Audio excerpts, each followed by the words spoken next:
A 9-year-old girl was forced by her millionaire stepfather to do hard labor on a rural farm after an argument. Years later, she came back, and what she said to her mother made the whole family tremble. A scorching afternoon sun poured through the tall windows of the sprawling country estate, revealing a scene of quiet yet palpable tension. 9-year-old Miranda stood by the marble staircase, clutching a doll with chipped paint and a missing leg, an item that had once been precious in a simpler time. The hallway's long shadows gave the impression of a place far less comfortable than its wealth might suggest. Down the hall, her stepfather, Donovan Hargrove, a tall and broad-shouldered man with cold gray eyes, spoke in clipped, authoritative tones to Miranda's mother, Elise. Despite the expensive furniture and the lingering scent of fresh-cut flowers, the atmosphere was anything but pleasant. Miranda could sense the hostility radiating from Donovan. He was a man of immense fortune, rumored to have inherited oil fields and real estate across the state. Yet all that wealth seemed to feed not generosity but a strict, controlling nature. Elise, Miranda's mother, hovered at the edge of his presence, her posture stiff, her eyes fixated on some point on the floor as though afraid to meet his gaze. She wore a designer dress that failed to conceal the tremor in her hands. Miranda, even at 9, picked up on every subtle signal of her mother's anxiety. Days earlier, Miranda and Donovan had a bitter argument. It began over something small. She had accidentally knocked over an ornate vase in the living room while trying to retrieve her doll from behind a chest of drawers. Donovan, seeing shards of porcelain scattered across the polished floor, erupted in a fury that terrified her. She tried to stammer out an apology, but his anger only grew. He demanded she take responsibility, calling her ungrateful, spoiled, and a burden to the household. That night at dinner, the tension grew even worse. The argument spilled into every corner of the house, culminating in Donovan's decision that she needed to be disciplined and taught the value of hard work. As Miranda lingered by the staircase, she overheard her mother's shaky protestations. Elise tried to reason with him. "She's just a child. She doesn't know any better." But Donovan brushed her off with a cutting remark about the real world and how children needed to learn lessons early. His words carried the weight of finality. The argument had moved from an unfortunate accident to a full-blown ultimatum. Miranda would be sent to a remote farm Donovan owned in a distant part of the state. She would be forced to work off the debt she had supposedly created by breaking precious items and by being, in his words, a financial drain. The little girl could not comprehend how a single broken vase could lead to such an extreme outcome. A swirl of confusion and betrayal churned within her. She glanced at her mother in desperation, hoping for comfort or reassurance, but Elise offered little more than a pained expression. Elise's silence was as hurtful as Donovan's rage. The sense of betrayal cut deep. This was the woman who had once tucked her into bed with warm smiles and lullabies. Donovan's presence loomed larger than life. He was charismatic in social circles, known for his philanthropic donations and high-profile fundraisers. To the outside world, he was the epitome of an admirable businessman. Yet behind closed doors, his controlling nature stripped away the veneer of respectability. Now, he was sending Miranda away, not to some summer camp or quiet boarding school, but to a back-breaking life of manual labor on an isolated farm. His voice, cold and precise, made it clear that there would be no argument. Miranda was to leave the very next day. In the hallway, Miranda's small frame trembled as she caught fragments of Donovan's conversation with Elise. She heard the words ungrateful brat, discipline, and farm. Her mother's timid voice, "Donovan, please, she's only 9. The retort, "And she's old enough to learn." This is final. Miranda's heart pounded in her chest. Every instinct within her screamed that this was wrong, that her mother should defend her, protect her, whisk her away from this nightmare. But Elise's silence spoke volumes. Fear overshadowed any maternal instinct she may have once shown. Later that evening, Miranda locked herself in her bedroom, hugging the battered doll against her chest.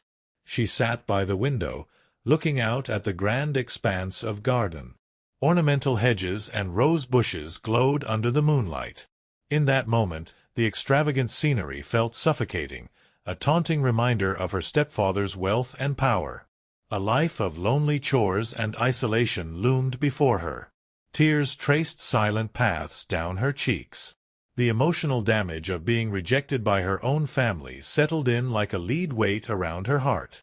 Downstairs, the staff moved quietly, sensing the tension. No one dared to speak out.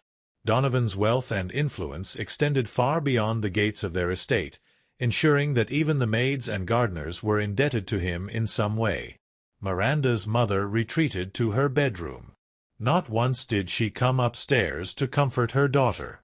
It was as if an invisible wall had grown between them, thick with guilt, fear, and manipulation. Throughout the night, Miranda barely slept. Her mind buzzed with questions. Why was her mother allowing this? Would she ever return to this house again? Was she that much of a burden to the man who was supposed to act as a father figure? She could not find answers, only an expanding pit of dread in her stomach. She longed for her real father, whose face was now a distant memory. She had only a single photograph of him left, an image of a gentle-eyed man in a simple shirt, holding a baby Miranda with pride. Compared to Donovan, that memory felt like a dream from another universe. The next morning arrived with a heavy sky. Gray clouds gathered, mirroring the somber mood in the household. A driver had been arranged to take Miranda to the distant farm. Donovan barely acknowledged her at breakfast, reading the financial section of his newspaper while occasionally sipping from a cup of black coffee. Elise hovered by the kitchen door, her hands fidgeting. She glanced at Miranda, and for a fleeting moment their eyes met. In Elise's gaze was a mix of regret, sorrow, and paralyzing fear. Then she lowered her head as if ashamed. Miranda stood by the threshold, small duffel bag in hand, filled with clothes Donovan deemed sufficient, plain, worn-out items that hinted at the physical labor she was about to endure. No goodbye hugs, no kisses, no gentle reassurances. Donovan gave her a single dismissive nod, and that was that. In one last attempt at comfort, Miranda whispered, "Mom?" But Elise said nothing. The car door slammed shut. Through the tinted window, Miranda caught her final glimpse of the estate, towering columns, manicured hedges, and a mother too afraid to reach out. As the vehicle pulled away, the tightness in Miranda's chest intensified, fueled by an ache that would define her next few years, and perhaps her entire life.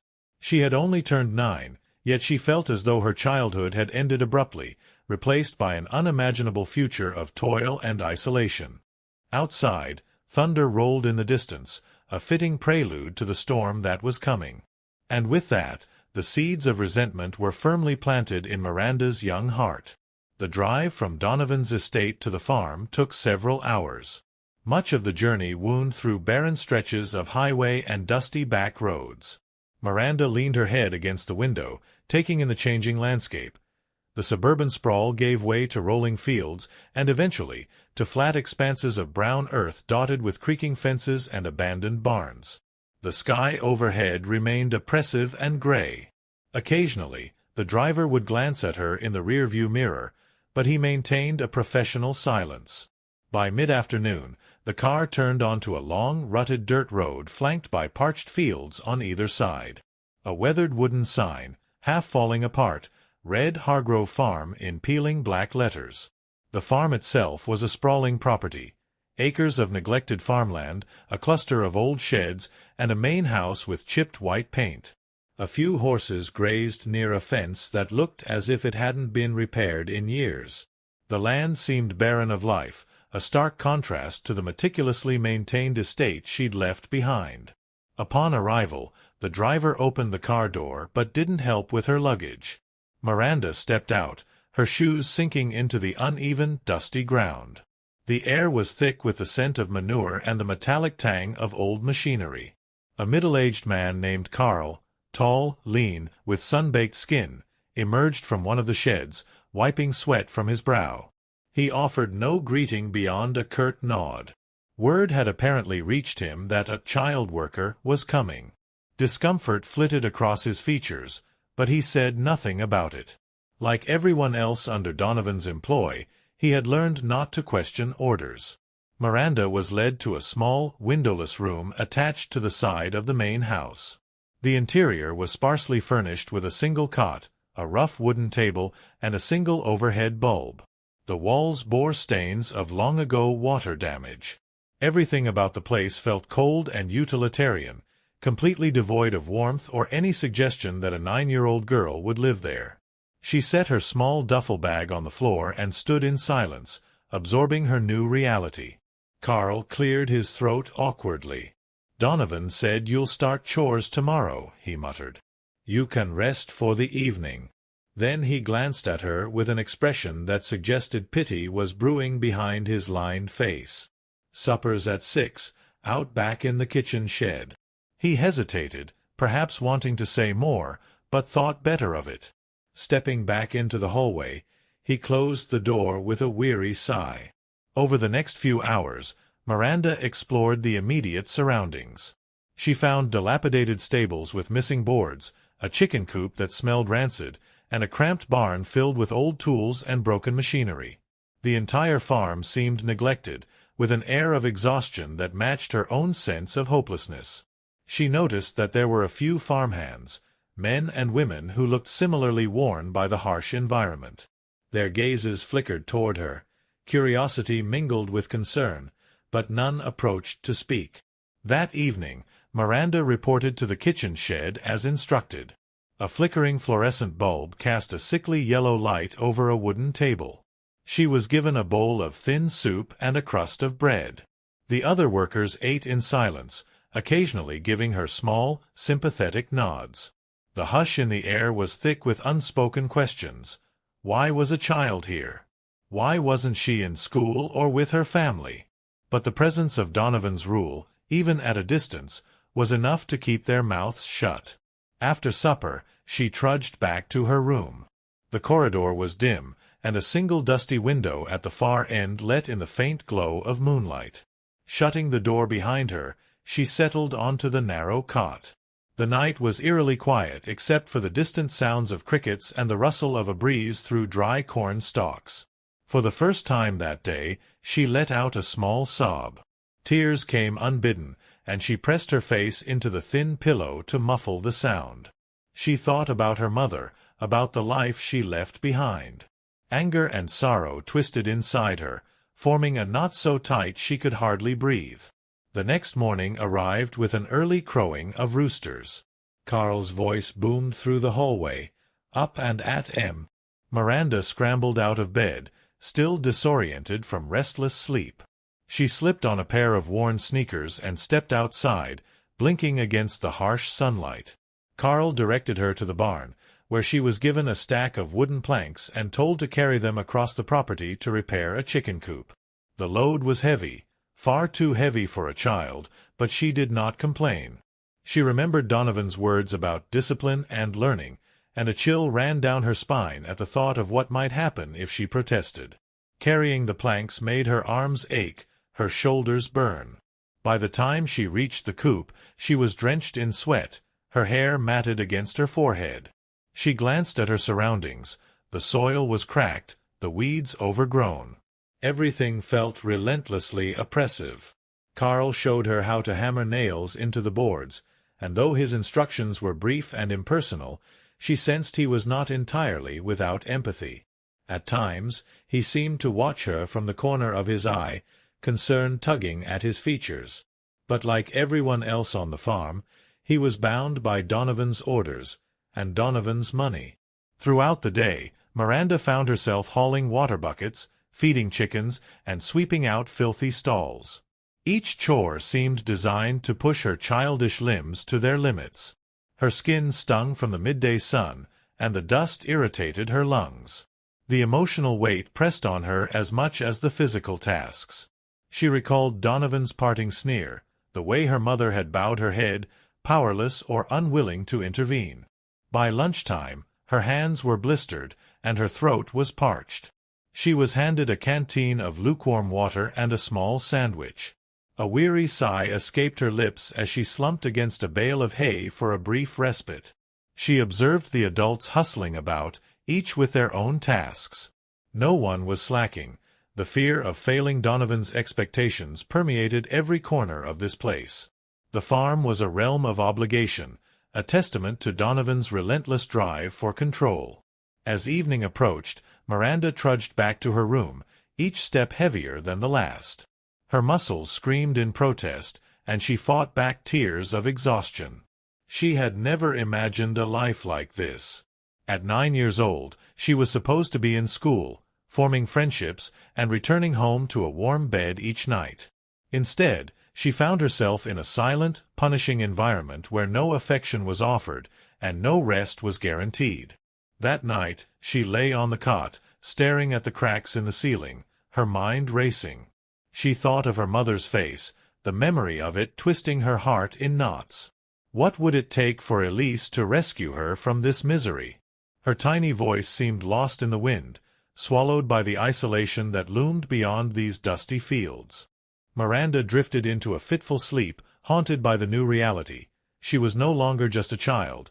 She had become a laborer on a remote farm, locked under the thumb of a tyrannical stepfather whose wealth overshadowed common decency. The farm, though vast, felt like a prison.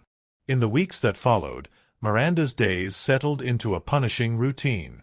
Each dawn began with Carl's call, or the echo of a rooster's crow, urging her from the thin mattress.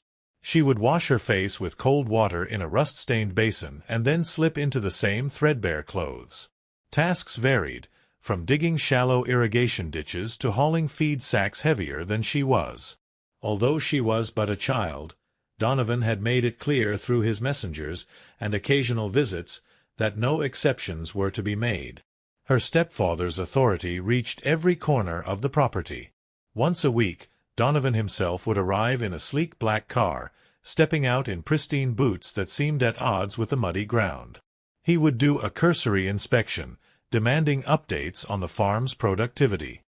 His penetrating gaze always found Miranda, measuring her progress with cold disinterest, as though she were just another piece of equipment. Over time, the sight of him filled her with a tumult of anger and dread. She couldn't quite decide if she loathed him more than she feared him. The brutality of the farm work grew with each passing day. Carl instructed Miranda to load bushels of produce onto trucks. The bushels were so large she had to tip them to roll them forward a few feet at a time. Her arms felt like they would give out at any moment. Splinters found their way into her palms, and bruises colored her shins. At night, she collapsed onto her cot, every bone in her body aching. There were moments when she wondered if she could endure another day. One afternoon, she managed to slip away to an empty corner of the barn. She'd found some pencil stubs and a few scraps of paper, remnants left behind by a worker. In shaky handwriting, she tried to draft a letter to her mother. "Dear Mom, please help me. This place is so hard. I don't understand why you let me go. I'm scared and tired. I wish you would come and take me home." Tears smudged the pencil marks, but she kept writing. She told her mother about the daily chores, the harsh punishments for any perceived mistake, and her longing just to hear a comforting word. When she finished, she folded the paper and hid it underneath a loose floorboard in her tiny room. She had no idea how to send it. Postage was a luxury she didn't have. Even if she managed to mail the letter, who would deliver it? And would Elise ever respond? A lingering doubt gnawed at her heart. As the summer heat intensified, so did the demands. The farmhands, short on manpower, began to rely on Miranda for even more tasks. She was tasked with mucking out stables on her own and ferrying sacks of fertilizer across the fields. The fine dust clung to her sweaty skin, causing rashes and relentless coughing fits. On multiple occasions, she nearly fainted from dehydration.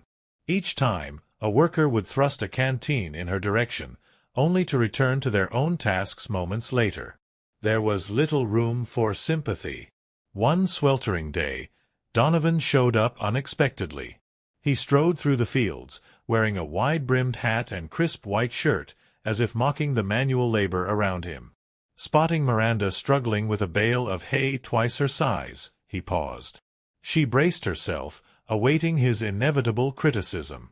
Instead, he simply observed with a cold, calculating expression, before nodding curtly to Carl and turning away. That nod was enough to inform Carl that Miranda's workload was to remain unrelenting. No breaks. No kindness. Days blurred into weeks, then weeks into months. The harshness of Miranda's reality carved new lines of determination and resentment into her young features. She was growing taller, but also harder, her gaze more guarded, her back slightly stooped from carrying burdens too heavy for her frame. Nighttime offered little solace. She would stare at the stars through a small crack in the roof, wondering if her mother was looking at the same sky. Did Elise ever miss her? Or had she moved on with Donovan's wealth and social standing, forgetting the little girl she left behind?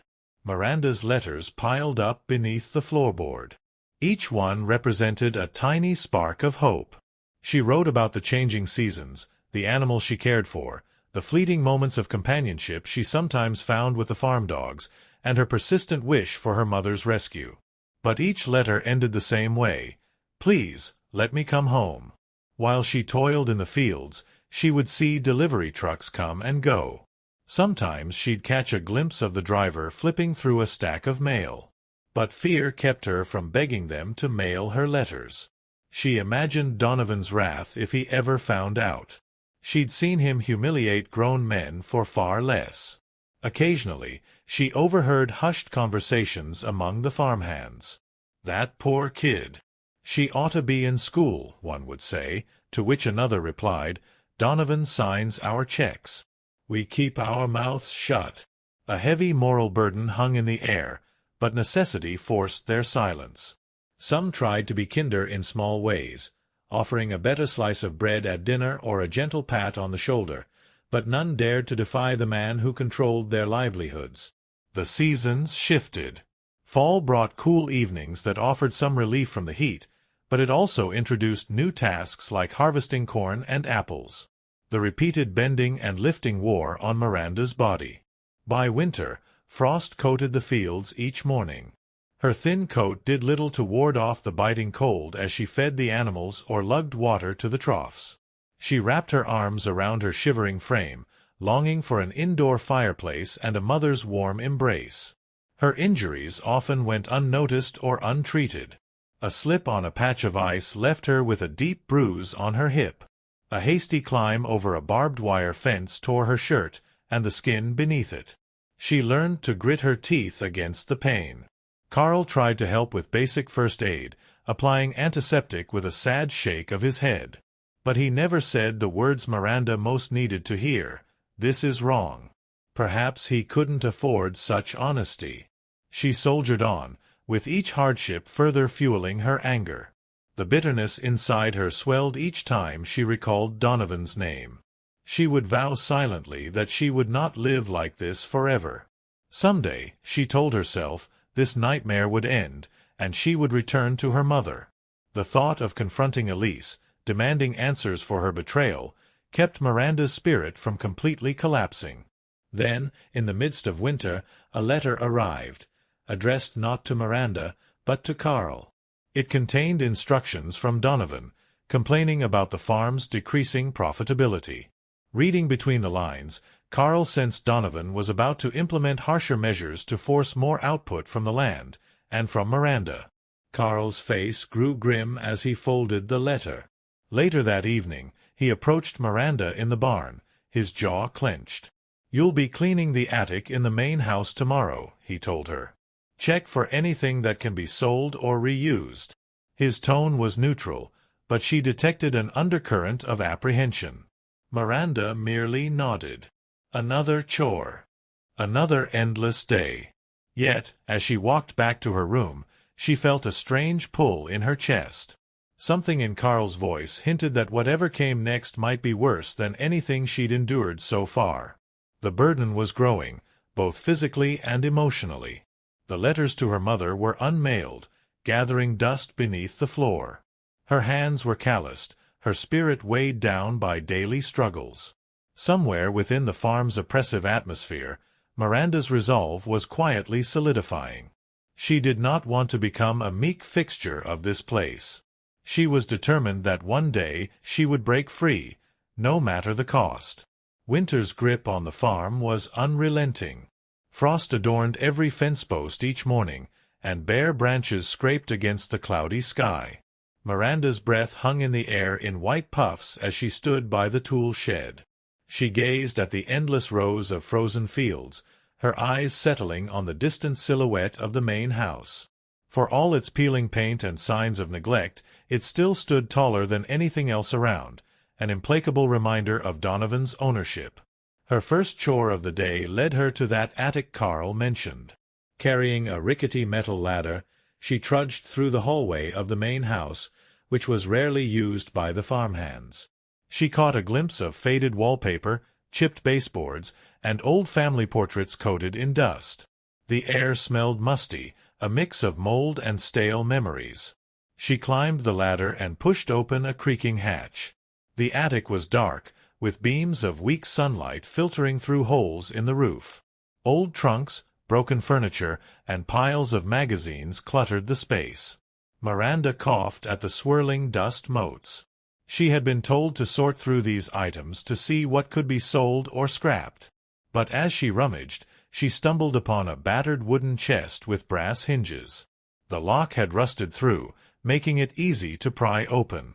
Inside, she discovered old family records, birth certificates, ledgers, and letters on heavy parchment paper.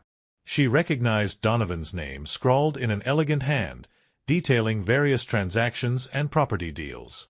One letter, however, stood out.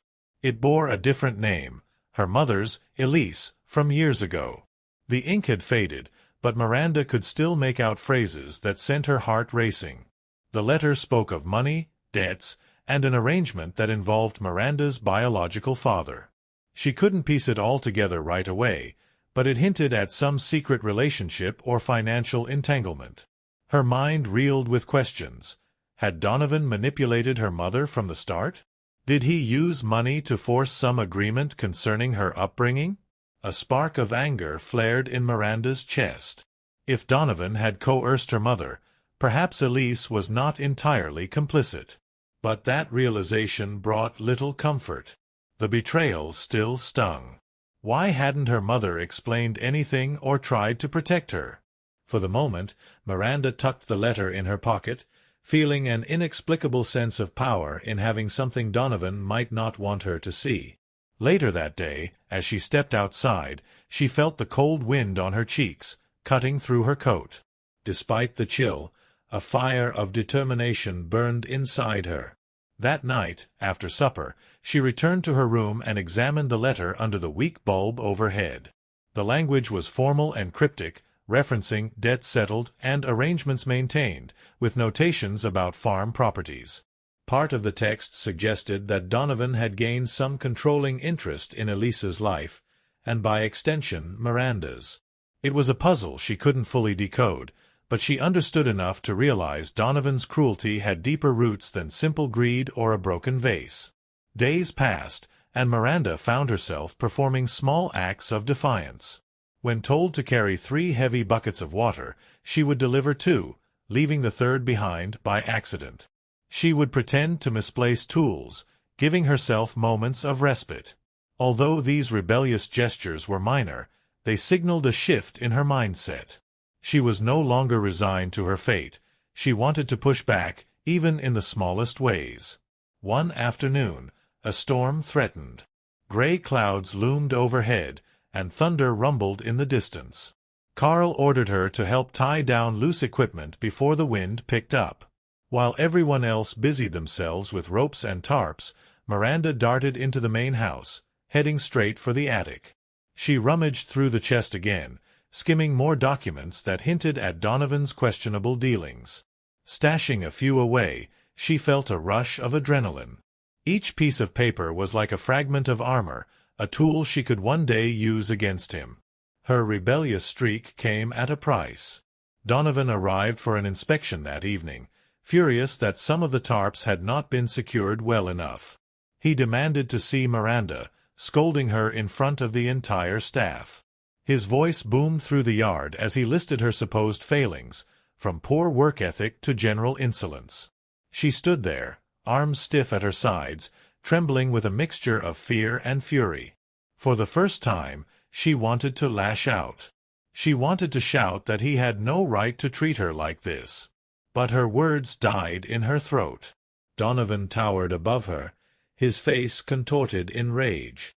Any protest from her would only invite physical or even more severe punishment. She cast her eyes downward, a silent vow forming within her. One day I will make you pay for this. That night, the storm battered the farm, rattling windows and ripping branches off trees. Rain seeped through cracks in her small room's ceiling, forming puddles on the wooden floor. Miranda lay awake in the dark, her heart pounding. The memory of Donovan's fury replayed in her mind, fueling her indignation. She remembered the fragile letter hidden beneath her pillow, the one hinting at Donovan's manipulative hold over her family. If only she could gather enough evidence, enough strength, to break free. From that point on, she approached her duties with calculated care. She performed tasks just well enough to avoid suspicion, but never with the blind obedience Donovan expected. Behind the scenes, she searched the farm for more clues. In the tool shed, she discovered an old ledger listing the names of farmhands Donovan had fired over the years. Some were let go for disloyalty, others for insubordination. The common thread was that all had either confronted Donovan or tried to unionize. If grown men had lost their livelihoods for challenging him, Miranda's caution only grew stronger. The farmhands themselves were an enigma. A few younger workers occasionally offered kind words or a friendly smile. An older woman named Berta slipped Miranda extra portions of soup during mealtimes. Still, no one openly questioned her presence or Donovan's cruelty. Fear had become the farm's lifeblood. Over time, Miranda's defiance crystallized. She began hiding small items, spare coins, a pocket knife she found near the stables, pieces of rope. She told herself that one day she would run, and when that day came, she would need every resource possible. She started to think beyond survival, toward escape and revenge. Often, she would recall the memory of her mother's face, the soft lines of care she once knew. Even if Elise had been coerced, Miranda couldn't simply forgive being abandoned. In stolen moments before dawn, Miranda would retreat to a corner of the barn, taking out the letters and documents she had gathered. By a sliver of lantern light, she pieced together fragments of Donovan's empire, shady business deals, urgent correspondences with bankers, and references to debts Elise's family had allegedly owed. She suspected Donovan had orchestrated events to gain complete control, over the farm, over Elise, and over her. Each discovery sharpened her determination. One brisk morning, she stepped outside, the cold air filling her lungs with a sting. She looked across the fields, where frost gleamed on the hay bales. The pallid sun rose on the horizon, painting the sky in muted pastels. And in that quiet moment, Miranda realized she wasn't just working toward survival anymore. A new conviction took root. She had a right to live free from this tyranny, to reclaim her life from Donovan's clutches. Her awakening was subtle yet powerful, like a dormant seed finally feeling the warmth of the sun after a long winter. Although she remained outwardly compliant, she nurtured her growing resolve in secret. With each day's labor, her body grew stronger, her hands calloused, and her spirit fortified by the knowledge that she would eventually break free. While Donovan believed he was forging an obedient servant, he was, in fact, fueling the emergence of a formidable young woman, one who would someday confront him with all the fury he had helped create. Time swept onward in an unbroken routine of dawn-till-dusk labor. Seasons churned through their cyclical patterns, and Miranda transformed from a frail 9-year-old into a lean, strong teenager. Yet the changes in her life happened quietly, almost without her noticing. Each birthday passed unacknowledged. She had no cake, no friends to celebrate with, not even a mother's tender hug. What she had instead was a steady accretion of self-reliance and mounting bitterness. Her world was confined to the farm's boundaries. Formal education was a distant dream. She learned arithmetic by counting bales of hay, and she practiced reading with the leftover newspapers the workers sometimes left behind. The silent years shaped her differently than conventional schooling ever would have. She understood the weather's subtle cues, the body language of animals, and the weight of unspoken tension in a room. She rarely laughed, but she observed everything. Physical tasks became second nature. She could lift hay bales that once seemed impossible to move, and she could operate basic farm machinery with surprising skill. She developed a powerful endurance, walking miles across the fields without complaint. The farmhands, who initially pitied her, grew used to seeing her as part of the labor force. To them, Miranda was no longer an incongruous child worker. She was simply another set of hands, albeit younger and quieter than most. Every so often, Donovan would appear, stepping out of his luxurious car in spotless shoes. He would stride through the fields, criticizing production levels or threatening layoffs if profits didn't meet his expectations. Sometimes he would cast a scornful glance in Miranda's direction, as though to remind her she was under his thumb. He never asked how old she was now or acknowledged the years passing.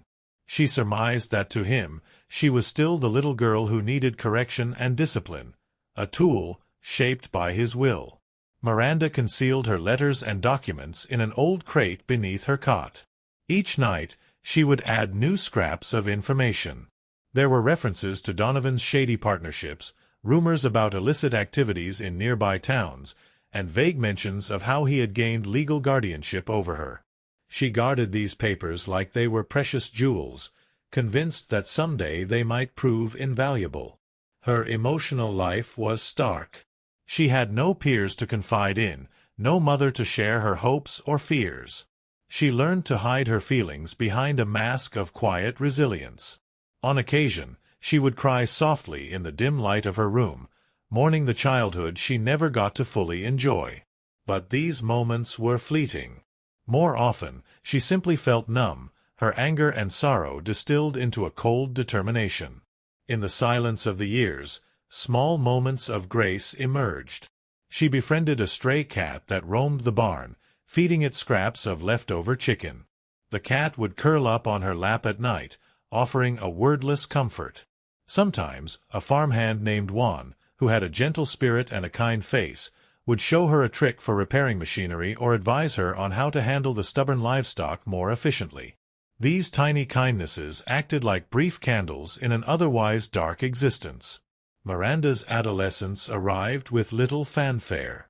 By her early teens, she noticed how her body was changing. Her clothes no longer fit, but Donovan provided only the bare minimum replacements, practical garments more suited to a laborer than a teenage girl. She took note of other changes, too. The farmhands looked at her differently, some with wary respect, others with quiet admiration for her endurance. She had learned to navigate these interactions with guarded composure. Infrequently, she managed to overhear news about the outside world, elections, new technologies, the latest movies. These snippets of conversation floated by like alien artifacts from another planet. Though she felt a twinge of curiosity, she kept her distance. Any open display of interest could draw Donovan's ire or raise suspicions about her loyalty.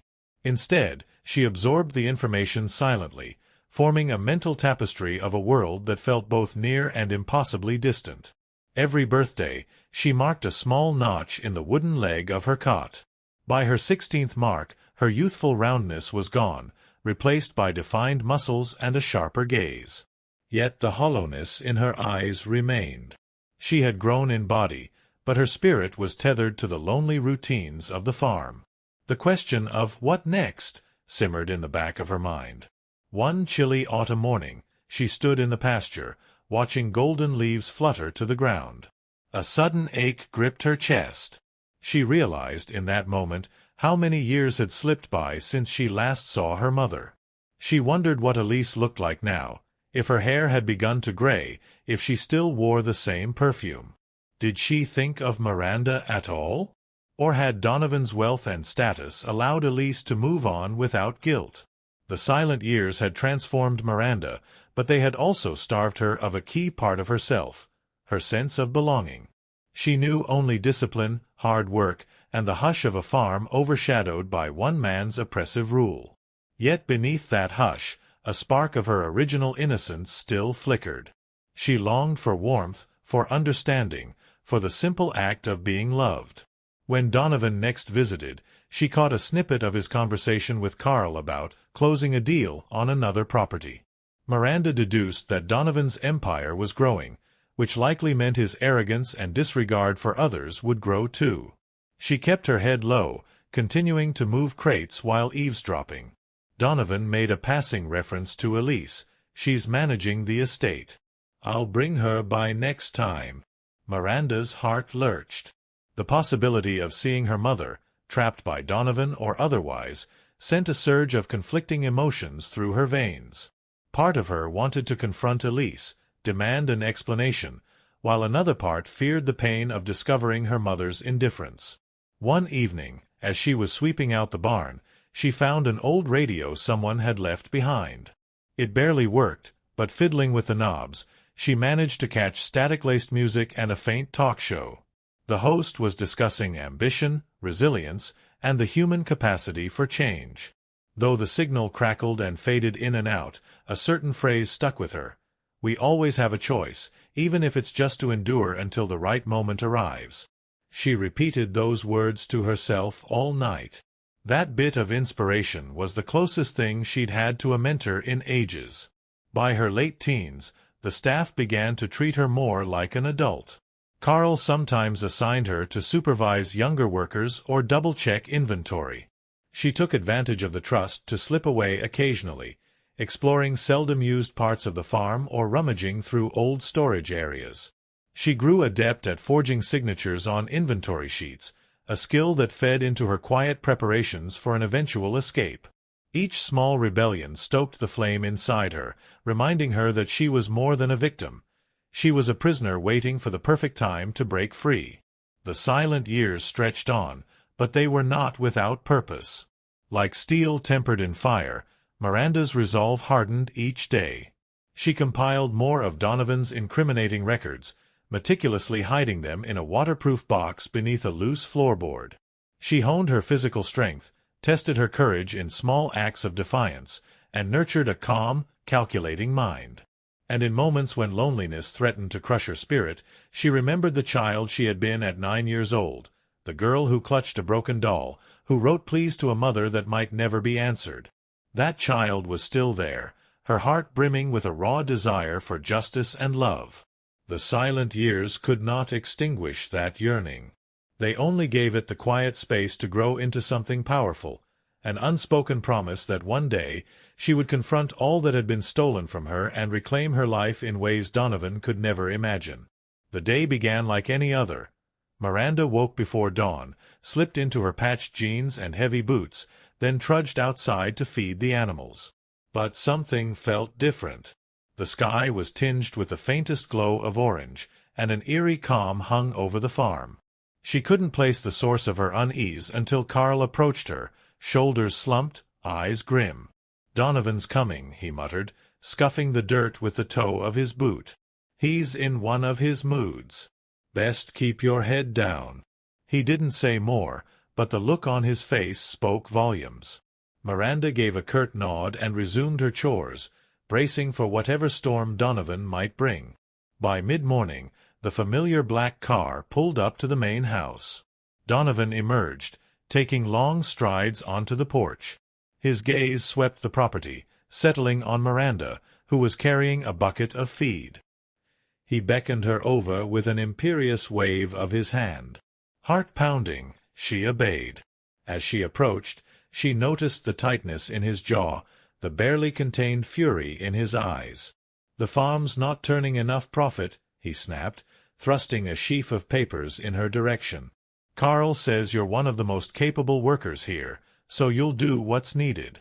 We have a deal with a supplier who wants everything packed by the end of the week. Double shifts, no excuses." Miranda's grip tightened on the feed bucket. Double shifts meant working well past midnight, with only a few hours of rest before dawn. She glanced at the papers, orders for produce and livestock. He was pushing the farm to its limits.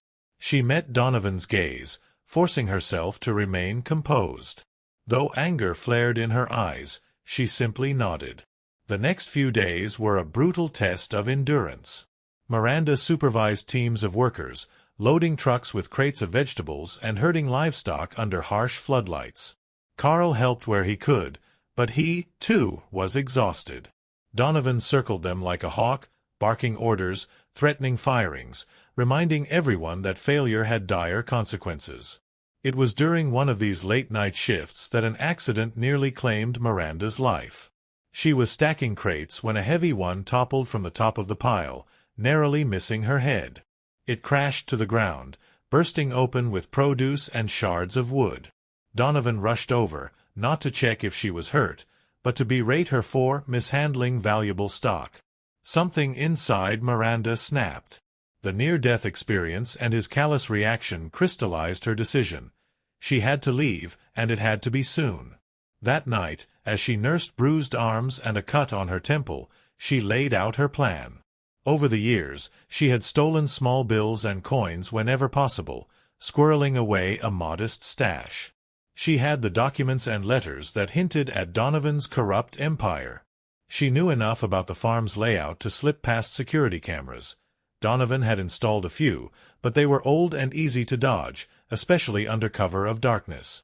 She had also studied the schedules of incoming and outgoing trucks, and she knew there might be a window of opportunity if she timed it right. She would wait until the chaos of the next shipment, when everyone was too busy to keep a close eye on her. She could slip away, hide in a truck, or perhaps walk along the edge of the fields to the main road, then hitch a ride to the nearest town. The risk was enormous. If caught, Donovan's wrath would be merciless. Yet the thought of remaining a prisoner fueled her resolve more than any fear could quell. Her final straw came a few nights later. Donovan descended on the farm unannounced, yelling at Carl about a missing invoice. When Miranda happened upon them, Donovan took the opportunity to lecture her about loyalty, insinuating that if she ever tried to leave, she'd regret it. He leaned in close, his voice cold. "You think you're tough now? Don't forget I've been keeping you alive. You don't have a place out there. No one's waiting for you." Miranda's fists clenched. She bit her tongue to keep from retaliating. "Keeping me alive?" She seethed inwardly. "You've stolen years of my life." In that moment, any lingering hesitation evaporated. She would leave, and she would never bow to him again. The next day, she gathered essentials: a backpack with a change of clothes, a flashlight, the pocketknife she'd hidden away, and the precious documents she had collected. She tucked her saved money into the lining of her coat. Over the course of the day, she scouted the perimeter of the farm. She knew that the south fence was the most dilapidated, and the fields there were overgrown, providing decent cover. From that fence line, a dirt road led toward the highway. The distance to the nearest town was about 12 miles, an arduous journey, but not impossible. A single question loomed in her mind: should I try to contact my mother first? Each time she considered it, memories of Elisa's inaction rose to the surface, stirring a caustic blend of betrayal and longing. She decided to focus on her own escape. If she ever reunited with Elise, it would be on her own terms. As evening settled, she feigned exhaustion after another grueling day of labor. She returned to her room earlier than usual, ignoring the curious stares of the farmhands. Under the cloak of darkness, she waited until the farm was silent, until even the animals seemed to rest. Her heart hammered in her chest as she slipped out of her cot, backpack in hand. She navigated by memory, sidestepping the squeaky floorboards she knew too well. Out in the corridor, she paused, listening for footsteps. Only the distant hum of a generator and the rustle of wind through the barn broke the quiet. Miranda moved swiftly across the yard, crouching behind equipment to avoid the weak illumination of the motion sensor lights. Each step brought her closer to freedom. At the southern fence, she ducked behind tall weeds, careful not to snag her clothes on the barbed wire. Her breath caught when she heard voices, 2 workers chatting about the next morning's schedule. She pressed herself flat to the ground, heart pounding, waiting for them to pass. The conversation faded, and she exhaled shakily. With the area clear, she scrambled under the fence. The wire tore at her coat, leaving a small rip, but she managed to pull herself through. Once on the other side, she rose to her feet, scanning the darkness. The distant glow of the barn lights looked feeble, almost pathetic, from this vantage point. She took a moment to steady her nerves. This is it, she thought. No turning back. She started walking. The air was cold, and the faint odor of farmland gave way to the open smell of wild grasses. She kept to the dirt road at first, but soon veered into a small thicket to avoid any passing vehicles that might catch sight of her. Hours seemed to drag on. Each step felt like an escape from a life she despised, but also a leap into the unknown. Could she survive on her own? She had no official ID, no formal education. Still, the prospect of returning to Donovan's tyranny was far more terrifying. At some point near midnight, she reached a stretch of highway. Her legs ached, and her cheeks were raw from the biting wind. She spotted headlights in the distance, a lone truck making its way down the otherwise deserted road. She crouched behind a bush, debating whether to flag it down. If it was one of Donovan's associates, she was finished. But if it was a stranger, perhaps a helpful one, this could be her chance to truly get away. As the truck neared, she steeled herself. She stepped onto the shoulder of the road, raising her flashlight. For a moment, the vehicle seemed to slow. Her pulse thundered in her ears. Then the truck sped up and roared past, the driver unwilling to take the risk of stopping for a solitary figure on a dark highway. Miranda's shoulders slumped in disappointment, but she pressed on. Eventually, she found a small underpass near a creek. Weary beyond measure, she ducked underneath, using her backpack as a makeshift pillow. The creek's gentle trickle lulled her, and exhaustion overcame her fears. She drifted into a light sleep, alone under the night sky, yet freer than she had been in years. Her plan to break free was now a reality. She had abandoned the farm of her forced servitude, left Donovan behind with nothing but anger and disdain.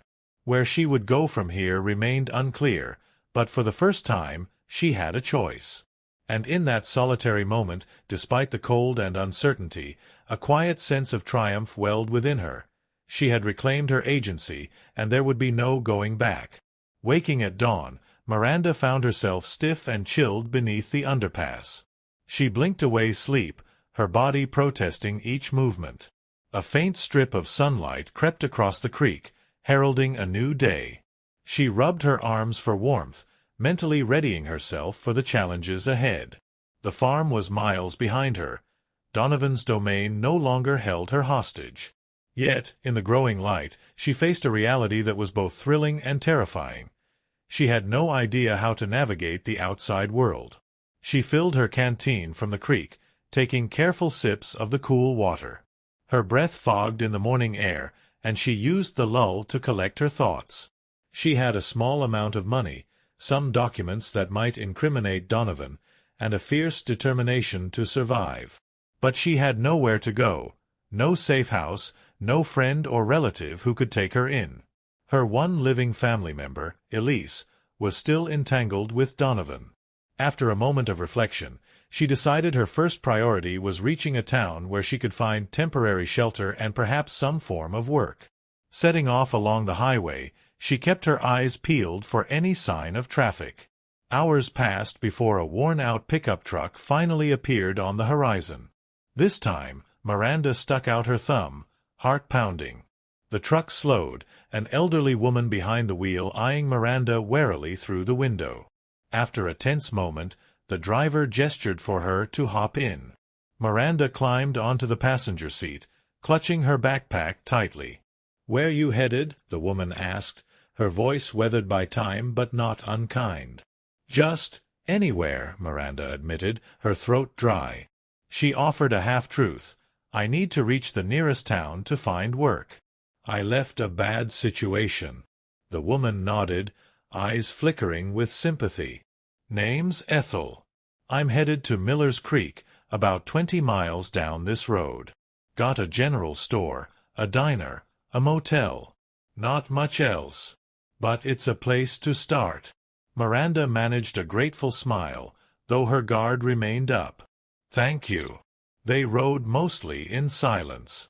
Ethel occasionally asked polite questions, where Miranda was from, how old she was, but Miranda deflected or gave vague answers. She couldn't risk revealing her past just yet. The older woman seemed to understand, not pressing for details. When the truck pulled into Miller's Creek, a dusty main street came into view. A line of modest shops ran along one side, and a small gas station stood at the corner. "Good luck, dear," Ethel said, pulling over near the diner. She handed Miranda a small bag, couple of sandwiches and a bottle of water. "You look like you could use a decent meal." Miranda's eyes stung with unexpected gratitude. She mumbled a soft thanks, and with that, Ethel drove off, leaving Miranda on the sidewalk, a free yet uncertain fugitive from her old life. The town felt both comforting and overwhelming. People bustled about, some calling greetings to one another. Cars rumbled along the street, and the scent of frying bacon wafted from the diner. A wave of self-consciousness hit Miranda. Her clothes were worn, her hair messy. She probably looked like a runaway. She ducked into a public restroom near the gas station, using the sink to wash her face and comb her hair with her fingers. Catching her reflection in the mirror, she noted how different she looked from the child who had once lived in Donovan's estate. She stepped back outside. The diner's sign advertised a help wanted notice. Heart fluttering with a mix of nerves and excitement, she pushed through the door. The bell jingled overhead, and a waitress greeted her with a polite smile. Vintage decor and the smell of fresh coffee wrapped the place in a cozy ambience. Miranda approached the counter, cautiously asking about the job. The waitress, Ruth, handed her a short application form. The questions about her date of birth, address, and previous employment made her skin prickle. She scribbled half-truths, unsure if she would be discovered. But desperation propelled her. She needed income to survive. Ruth was too busy to check the form immediately, so she told Miranda to wait and possibly speak to the manager when he came in. Miranda sat at a corner booth, sipping a free glass of water. Her mind spun with the possibilities.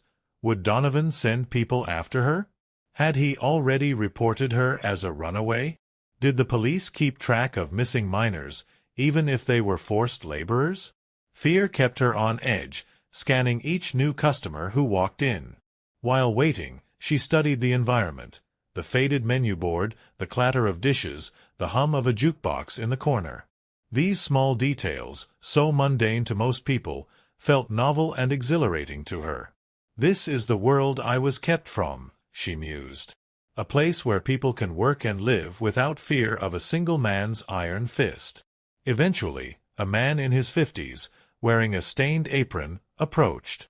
He introduced himself as Hank, the manager.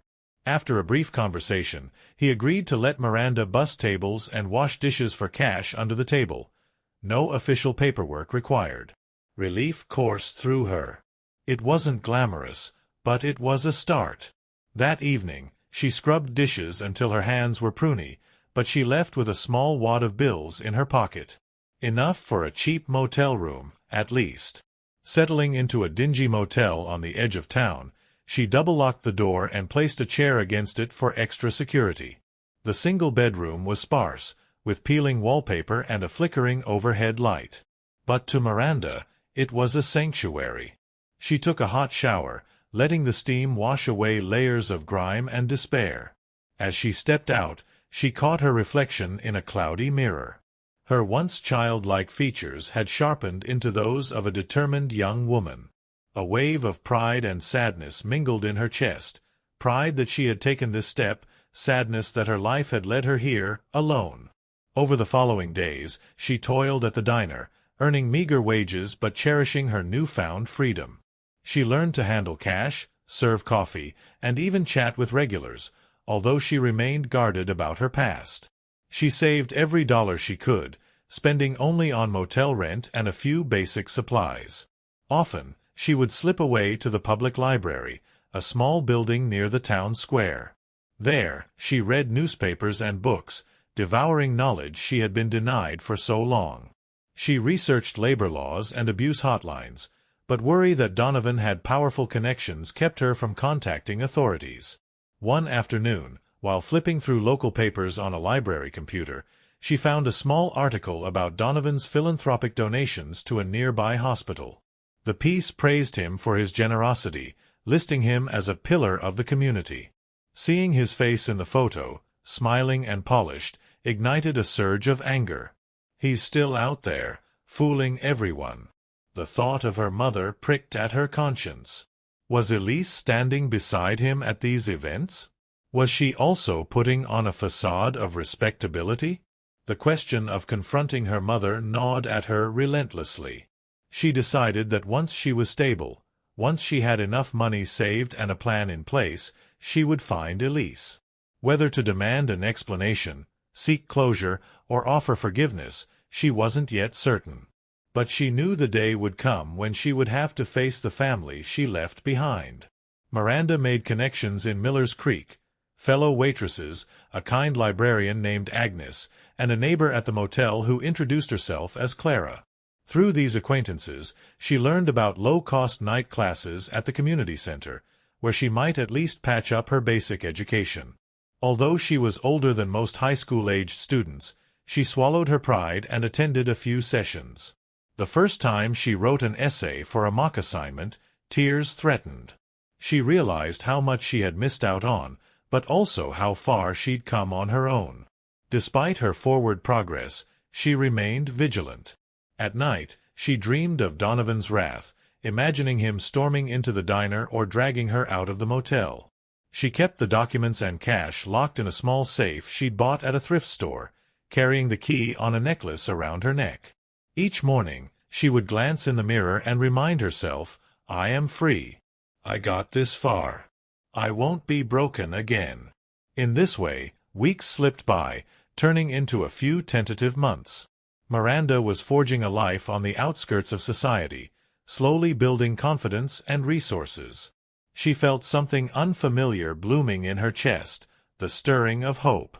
Yet she never forgot the farm, the years stolen from her, or the mother whose silence had sealed her fate. These ghosts hovered at the edges of her newfound independence, whispering that her story with Donovan and Elise was far from over.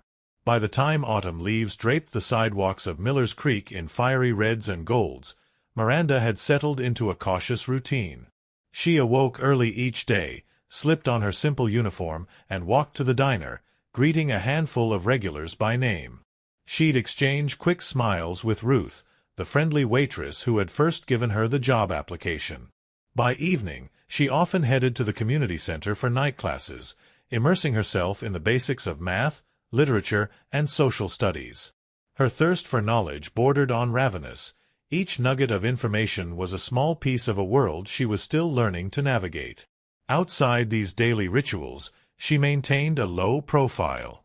She kept her hair tied back, wore minimal makeup, and avoided personal questions. Yet people around town, accustomed to her presence, began to open up. At the diner, Mrs. Hanson, a sprightly widow, would gush about her grandchildren, while a traveling salesman named Pete shared tips on budgeting and saving.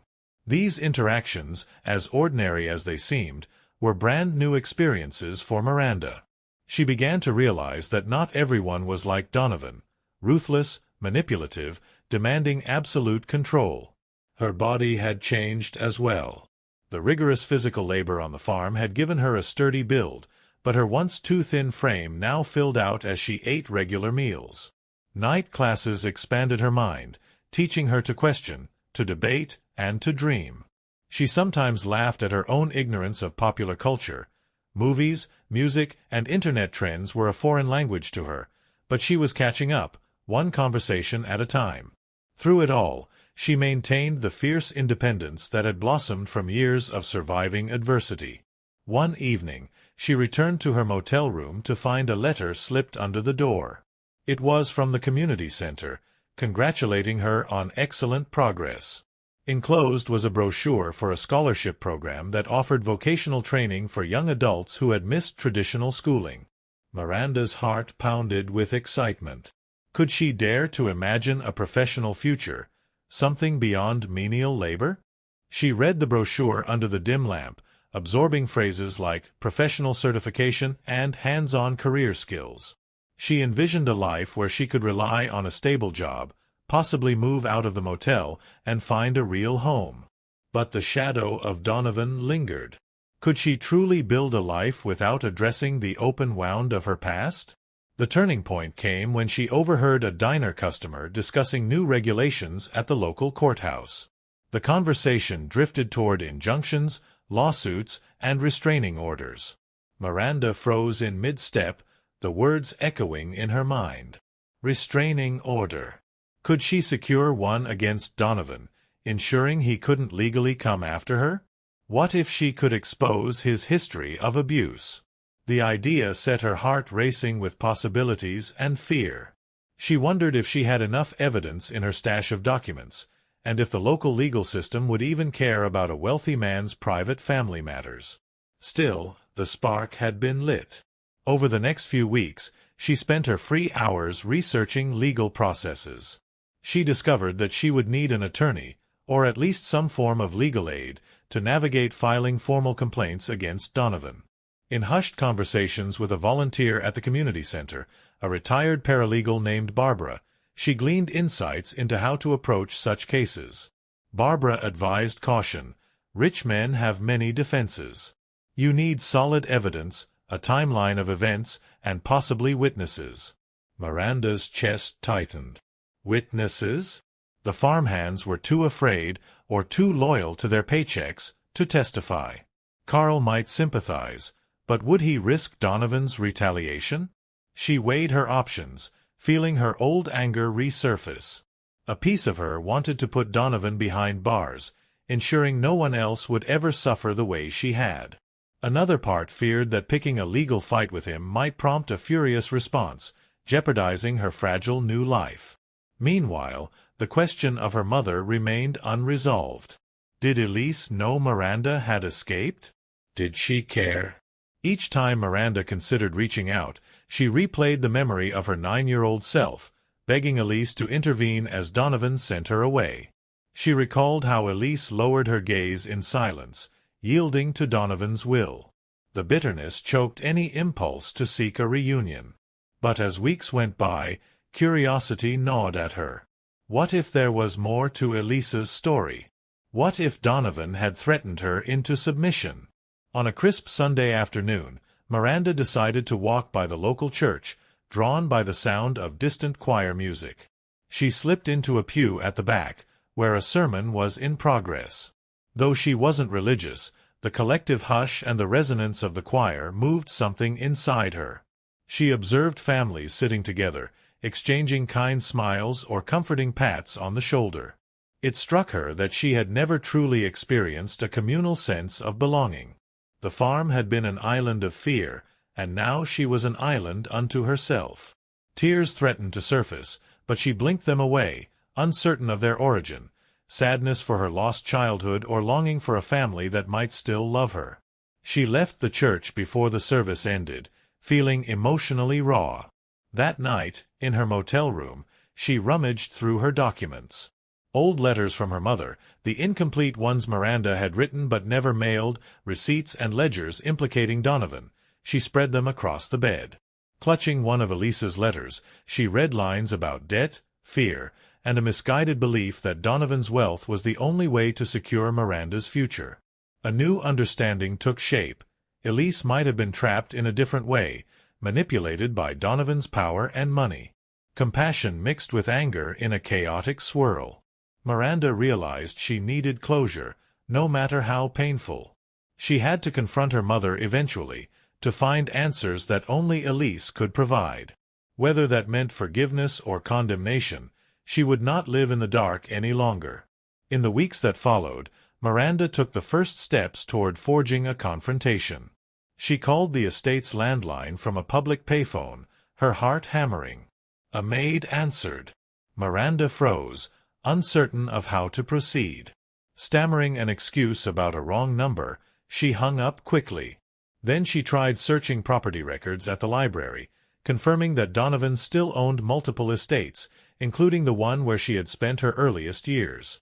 Each discovery fueled her readiness to return home, but on her terms. She envisioned walking through those grand doors no longer as a frightened child, but as a determined woman. The thought filled her with a strange mix of dread and excitement. She knew that a final showdown with Donovan was inevitable, and she wanted to be prepared with more than raw emotion and anger. She wanted documentation, legal standing, perhaps even some form of public exposure that could keep him from simply dismissing her claims. Meanwhile, the scholarship program loomed on the horizon. If she applied and was accepted, she could gain professional skills, a real job. That path promised stability and growth. But the pull of her unfinished past was stronger. She feared that if she ignored Donovan's shadow, it would follow her forever.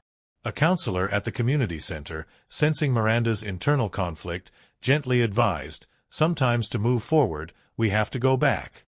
Spurred by that sentiment, Miranda began making plans for a calculated return.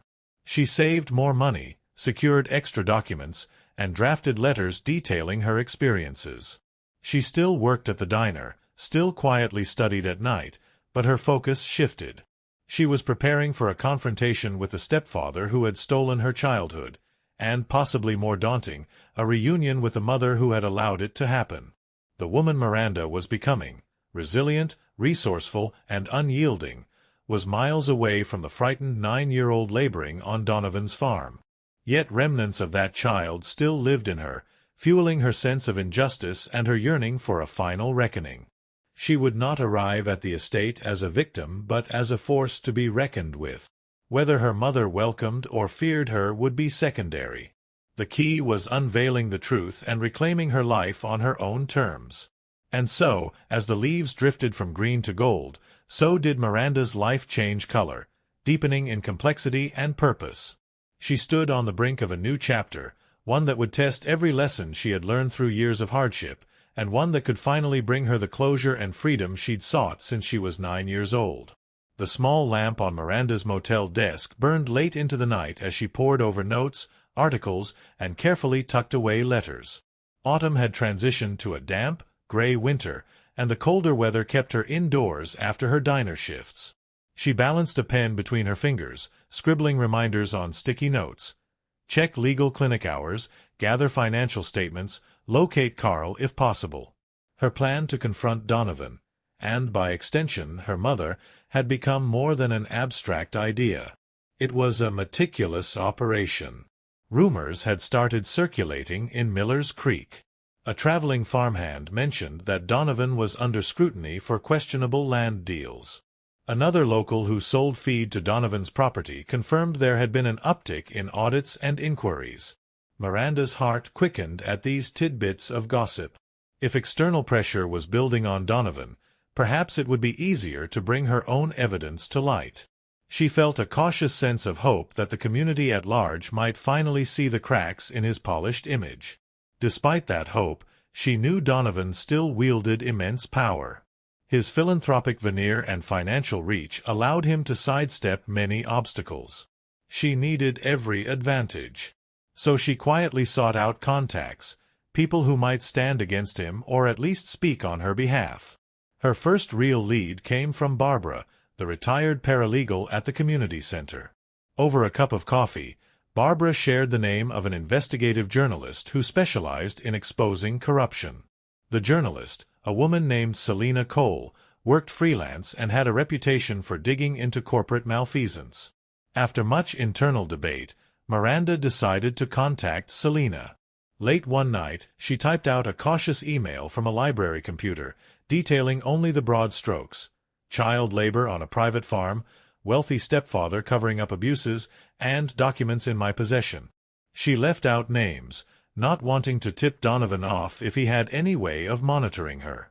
She signed it simply as M, using a newly created email address. Days turned into a week. Miranda began to wonder if her plea had fallen on deaf ears. Then, one evening, she found a reply in her inbox. Selena was intrigued, asking for more details and suggesting an anonymous phone call.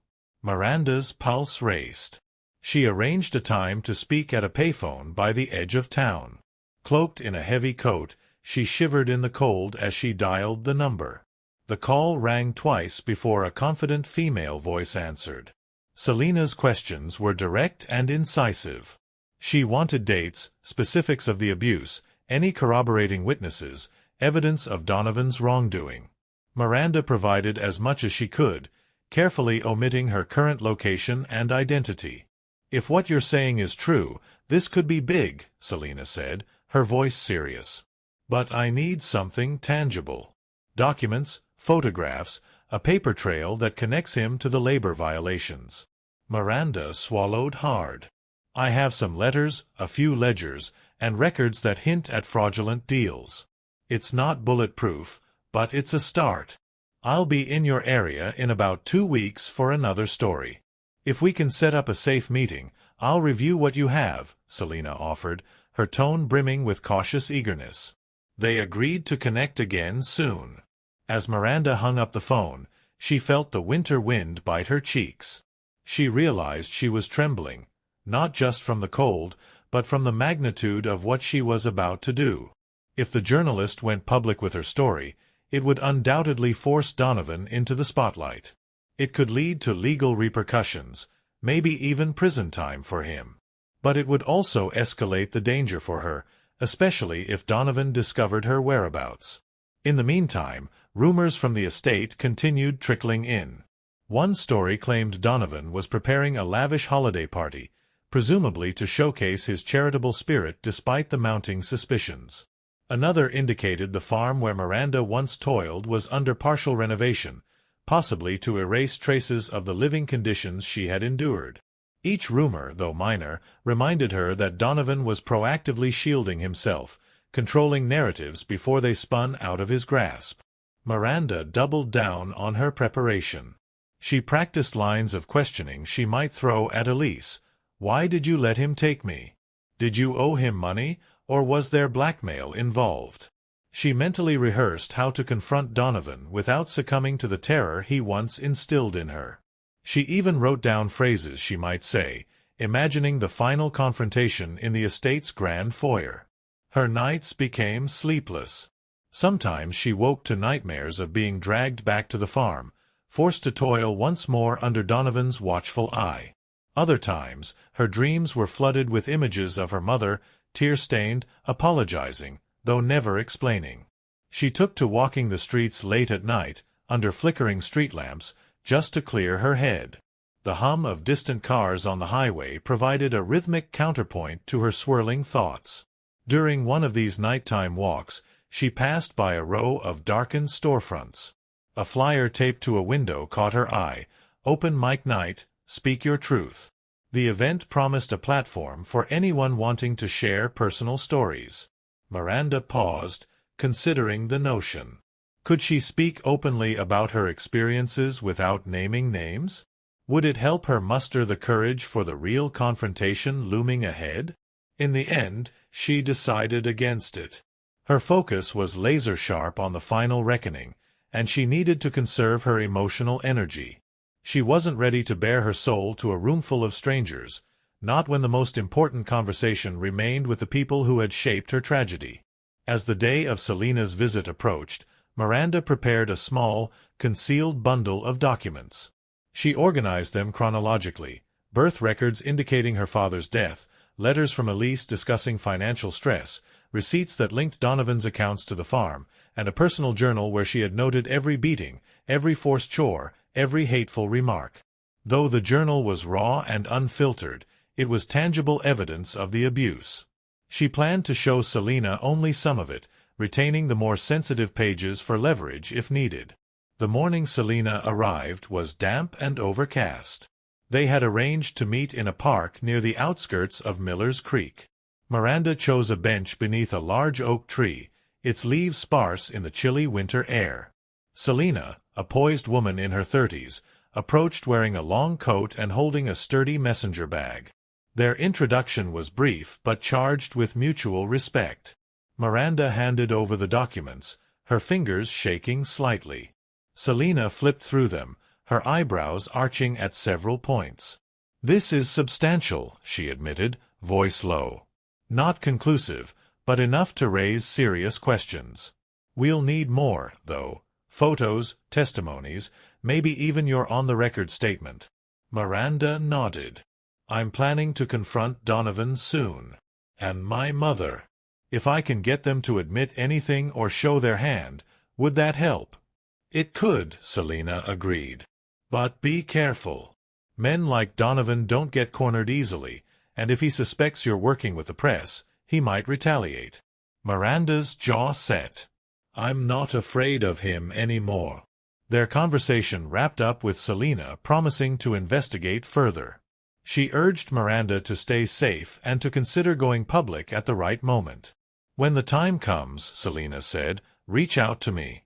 I'll make sure your story is heard." She slipped away, leaving Miranda alone on the bench, clutching the lighter load of documents that remained. The exchange spurred a flurry of rumors in Miranda's own mind. Had Donovan guessed she was stirring trouble? Would the local authorities or media be enough to topple him? She felt a storm of emotions: excitement, dread, empowerment.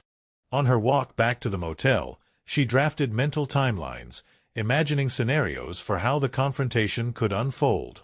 Perhaps she would appear at the estate unannounced, forcing a meeting with her mother. Perhaps she would arrive with a camera or a hidden recording device. The possibilities seemed endless, but every plan required nerve and precision. That night, she lay awake, the low hum of the motel heater lulling her into a contemplative state. In her mind's eye, she saw Donovan's face contort with shock, her mother's eyes fill with tears. She envisioned the family trembling at her words, finally grasping the consequences of their betrayal. But the reality would undoubtedly be far more chaotic. She had to brace herself for any outcome: violent confrontation, emotional breakdown, legal standoff. There were too many unknowns. Yet for the first time in her life, she was entering a confrontation on her own terms, armed with evidence and the backing of someone outside Donovan's sphere. She could almost taste the vindication. Her plan was close to fruition, and the rumors swirling around Donovan meant the timing might be ideal. With each day, her preparations grew more complete, the final puzzle pieces snapping into place. Miranda stared at the ceiling, exhaling slowly. Soon, she would no longer be an invisible survivor in a remote farm. Soon, she would return, not as a victim, but as a force of reckoning. Her last conscious thought before sleep claimed her was a single mantra, echoing through her mind like a promise: "He can't hurt me anymore." A crisp wind rattled the wrought iron gates of Donovan's grand estate, carrying with it the scent of freshly cut grass and the underlying tension of past misdeeds. Miranda stood in front of those gates, her breath catching in her throat as she took in the sweeping driveway lined with manicured hedges. The house looked much the same as she remembered: large columns, an imposing facade, and an air of cold elegance. A wave of old memories threatened to overwhelm her: the broken vase, her mother's silence, the car ride that took her away to the farm. She inhaled deeply, steadying herself. She was no longer a small child clutching a battered doll. She was an adult, steeled by years of hardship and a fierce desire for justice. Dressed in dark jeans and a sturdy jacket, she clutched a small bag containing notes, documents, and a hidden audio recorder. This time, she wouldn't allow herself to be dismissed or sent away. She reached for the intercom, pressing the button. A distant voice crackled through the speaker. "Yes." "State your business," came a bored-sounding security guard. Miranda's voice wavered just slightly. "I'm here to see Donovan Hargrove." "Tell him it's Miranda." There was a pause. She imagined the guard flipping through a list of names or possibly calling someone else for direction. Moments later, the gates creaked open. She walked forward, her heart pounding. The driveway felt like an endless path through her memories, but she kept her head high. The front doors loomed ahead, polished wood reflecting the morning sunlight. A uniformed maid answered the door, her expression polite yet uncertain. "Mr. Hargrove is expecting you," she said, voice tinged with nervousness. So he knows I'm coming, Miranda thought, bracing for the worst. She stepped inside. The foyer was just as she remembered. Marble floors, a grand staircase, the echo of footsteps. Her mind flashed back to that night years ago, when she had stood here, tears streaming, as Donovan sealed her fate. This time, Donovan himself emerged from an adjacent room, wearing a tailored suit that accentuated his commanding presence. His hair had more gray than she recalled, but his eyes remained cold. He regarded her with the hint of a sneer. "Miranda, you've grown," he said flatly, as though commenting on a piece of furniture that had shifted location. She balled her hands into fists at her sides. "That's what time does," she replied, her voice surprisingly steady. Donovan gestured for her to follow him into a spacious sitting room where large windows overlooked the estate's manicured gardens. She took a seat on a leather couch, refusing the offer of a drink from another staff member. Donovan settled into an armchair, crossing his legs with studied nonchalance. "To what do I owe this unexpected visit?" he asked, leaning forward. A flicker of curiosity danced behind his cold gaze. Miranda met his stare, unyielding. "I'm here to talk about what you did, sending me to that farm, forcing me into labor, stealing years of my life." His lips curved into a half-smile. "Stealing? I gave you discipline, a work ethic.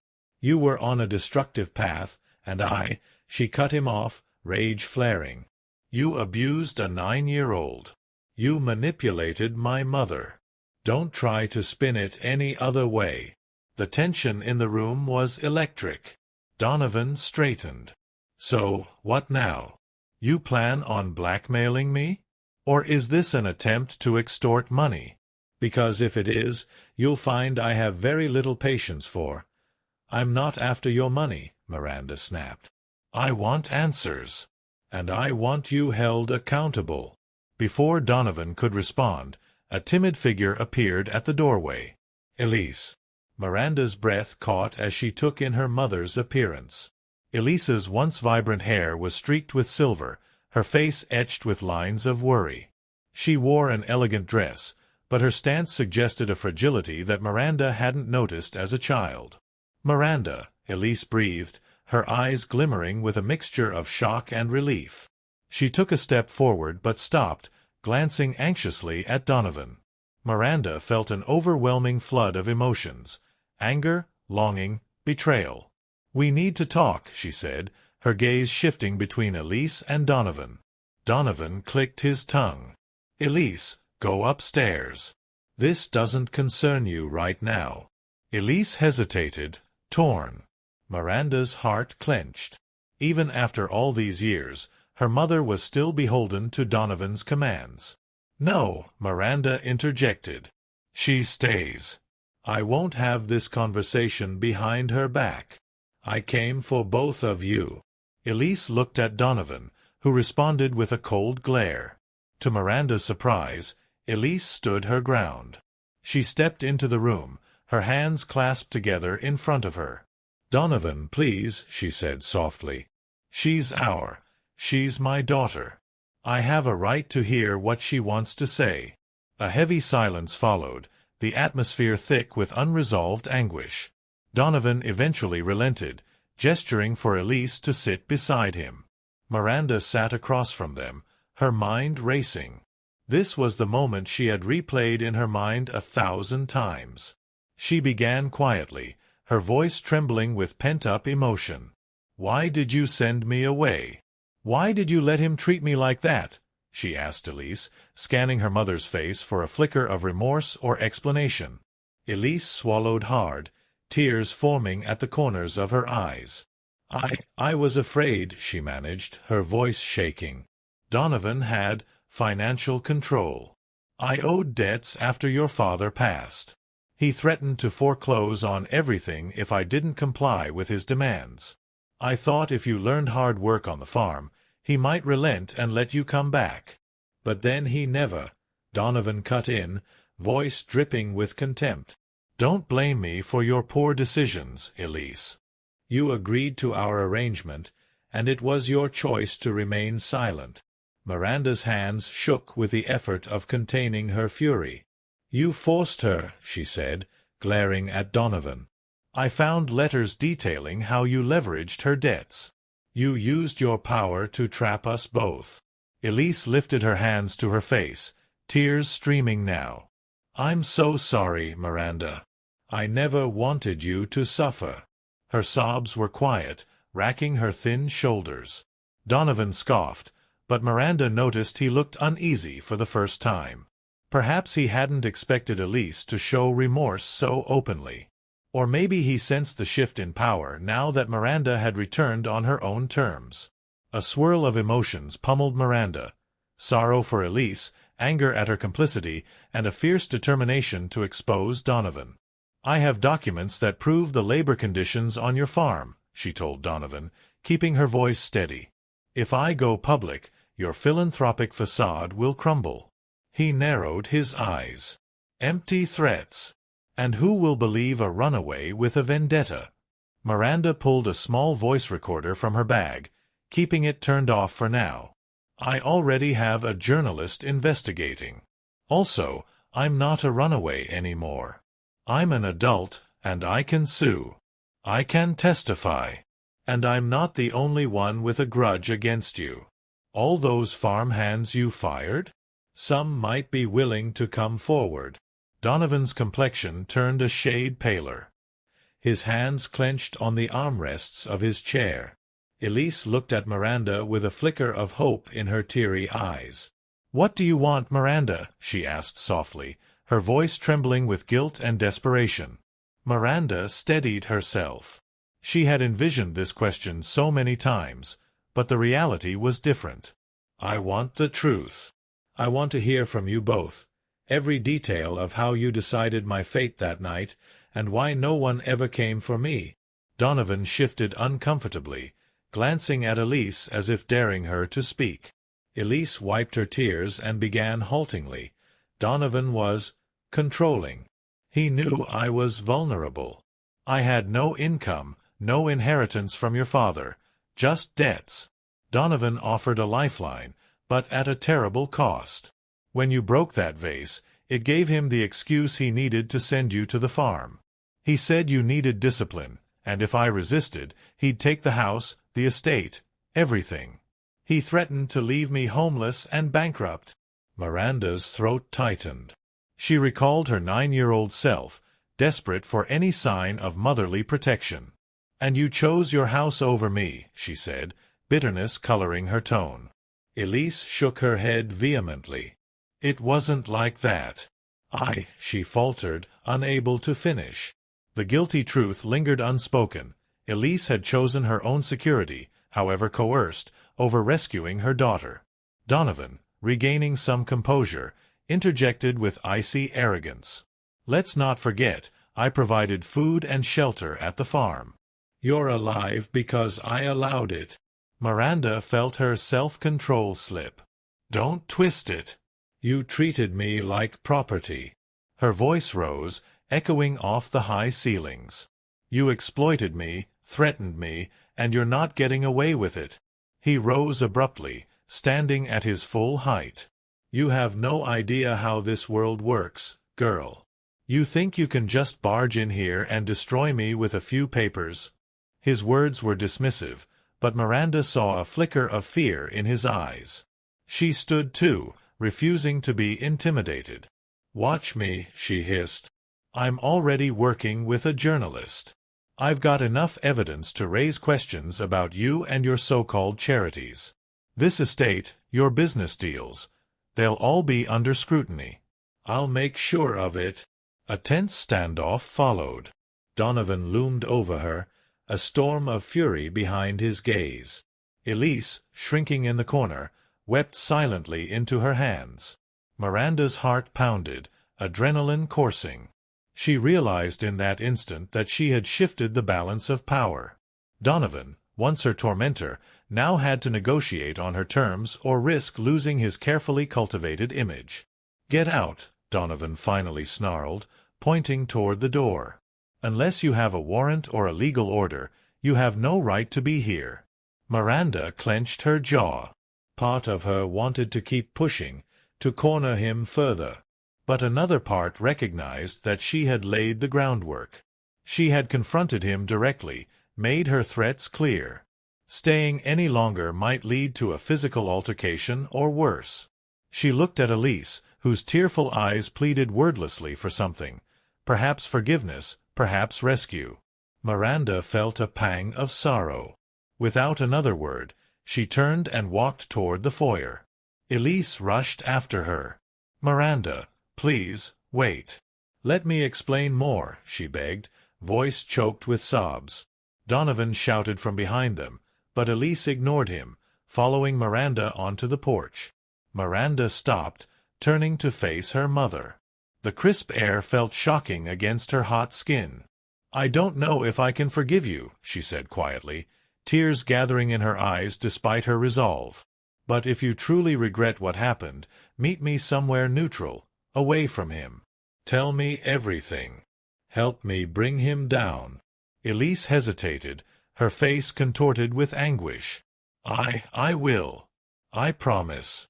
Just give me some time. He watches everything I do." Miranda nodded, her emotions a tempest she could barely contain. She rummaged in her bag and handed Elise a slip of paper with a phone number. "I'm staying in a nearby town. Call me in 3 days. If you don't, I'll assume you've chosen his side again." She paused, her voice turning brittle. "And I won't come back." Elise clutched the paper, tears dripping onto the porch. Miranda turned on her heel, walking back through the gates, ignoring Donovan's muffled shouts from inside. Her entire body trembled from the confrontation, but she felt a fierce sense of triumph mingling with heartbreak. She had faced them. She had forced the truth into the open, at least partially. She climbed into her car, a used sedan she'd purchased in Miller's Creek, and started the engine, her mind roaring with conflicting emotions. "It's begun," she thought, pulling away from the estate that had once been a symbol of her downfall. The confrontation had opened wounds, but also offered a path toward closure. As she drove down the winding road back toward her new life, she whispered to herself, "He can't hurt me any more." And for the first time, she believed it. Miranda waited anxiously in a quiet cafe on the outskirts of town, stirring her coffee until it turned cold. 3 days had passed since her confrontation at the estate. True to her word, she had given Elise the opportunity to reach out. The tension of waiting had gnawed at her. Would her mother call, or would Donovan's grip remain unbreakable? Just as doubt began to overwhelm her, the door swung open. Elise stepped inside, scanning the small room until her gaze met Miranda's. She looked fragile, wrapped in a plain cardigan far different from the designer attire she usually wore. Clasping her purse with trembling hands, she approached the table. Miranda's heart pounded with a rush of anger, hurt, and a glimmer of cautious hope. They sat across from each other, an awkward silence filling the space. The cafe's hum of conversation and the clink of dishes offered a modest privacy. Finally, Elise spoke, her voice quivering. "I'm here. I want to help, to explain." Miranda looked at her steadily. "Then start talking." Elise inhaled shakily. "After your father died, I was left with a mountain of debt, medical bills, unpaid loans. Donovan stepped in, pretending to be a savior. He paid off some debts, but he made sure I was always reliant on him for more. I couldn't break free without losing everything.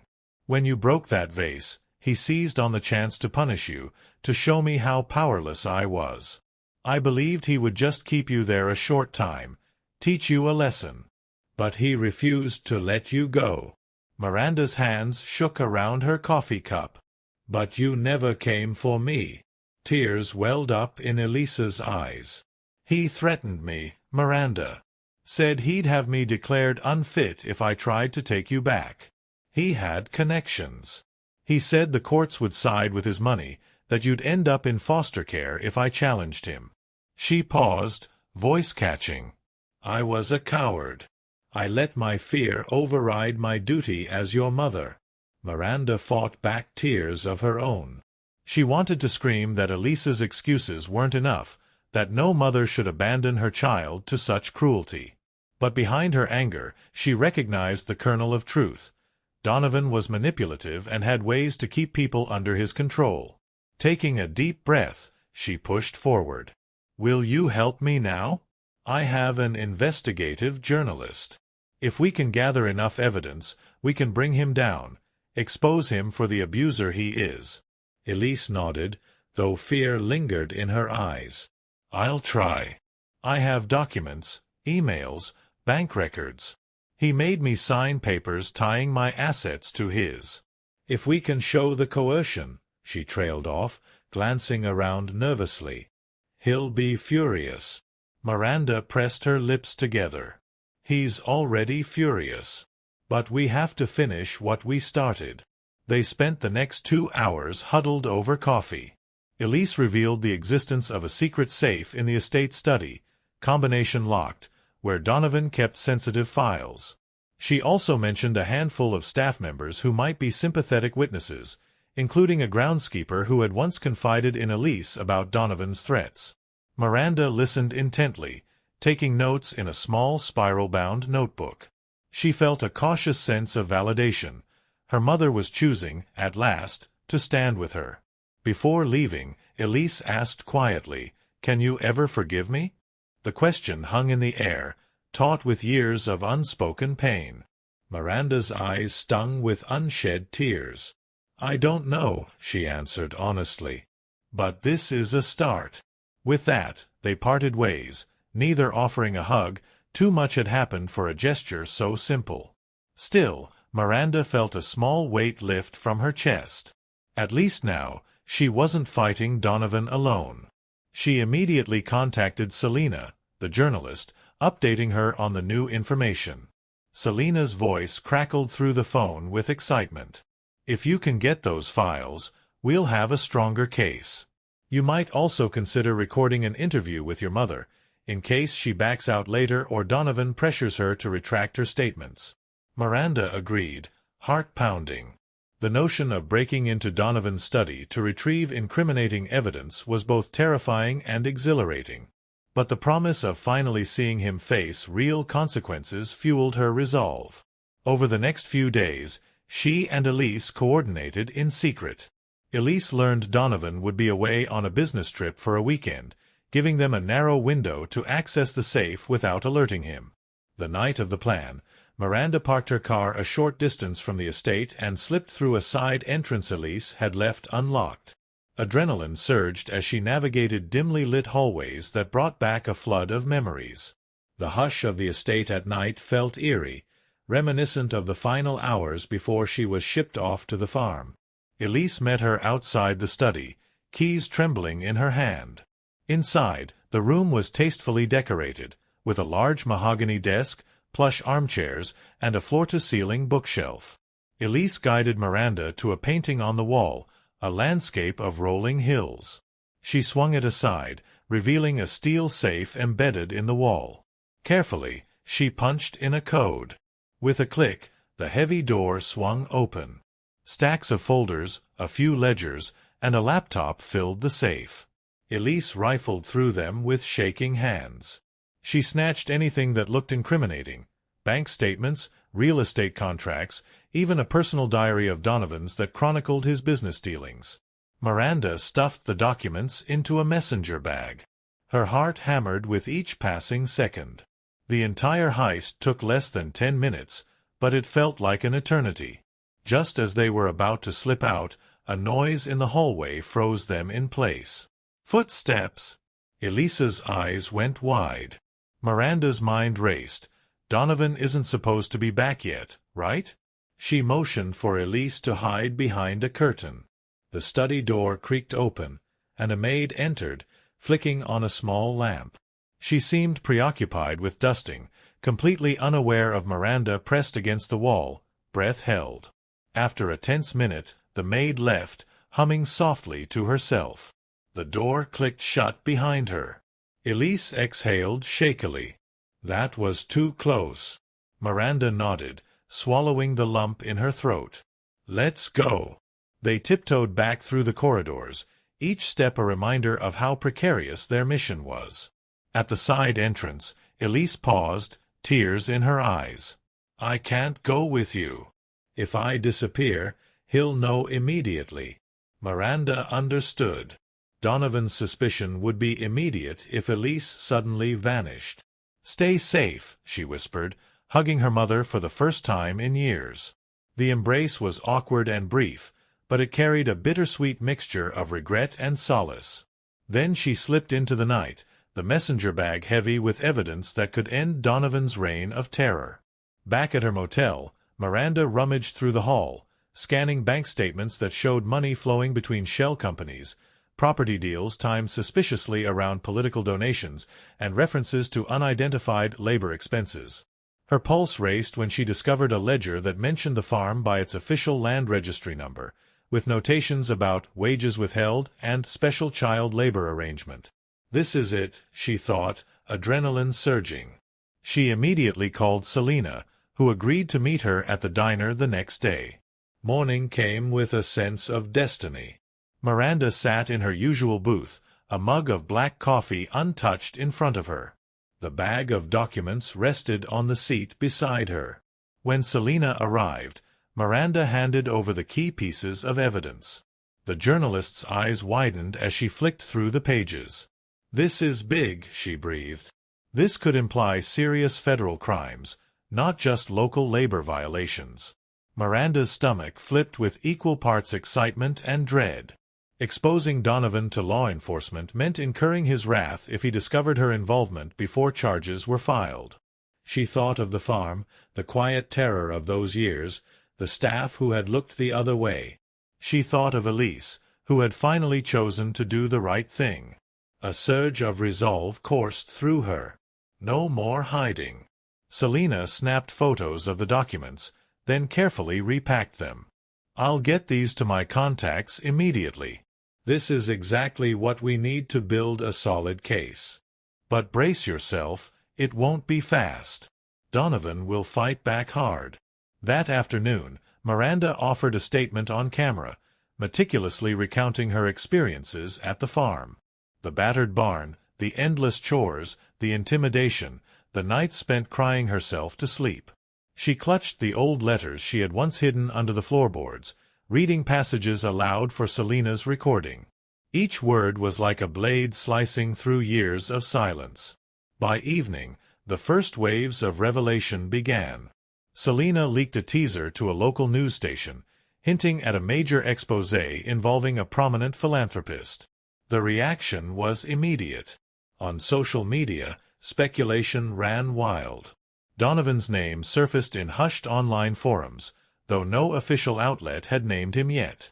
Miranda's phone buzzed with messages from unknown numbers, some supportive, others threatening. Elise called late that night, her voice trembling. Donovan suspects something. He was furious when he found the safe open. I played innocent, but I don't know how long I can hold him off. Miranda closed her eyes, exhaustion settling in. Hold on a little longer, Mom. It's all coming out soon. Once the story breaks, he won't be able to stop it. Both women realized the final showdown was fast approaching. It had taken years of lies, abuse, and heartbreak to reach this moment. But now, the truth was in Miranda's hands, tangible, undeniable. The next few days would either shatter Donovan's carefully constructed facade or usher in a new round of retaliation. For Miranda, there was no turning back. She had pulled the curtain aside, and the final revelations were on the verge of exploding into public view. The morning sky was slate gray as Miranda sat in her motel room, nervously refreshing a local news website on her phone. The big exposé was scheduled to run today, revealing Donovan's decades-long pattern of exploitation and abuse. She'd coordinated with Selena and turned over every piece of evidence. Elise had played her part too, offering a brief, anonymous statement corroborating Miranda's story and linking it to the suspicious documents. Now all that was left was to wait. At exactly 9 o'clock, the site updated with a bold headline: Prominent philanthropist accused of child labor, financial coercion. Miranda's breath caught as she clicked the link.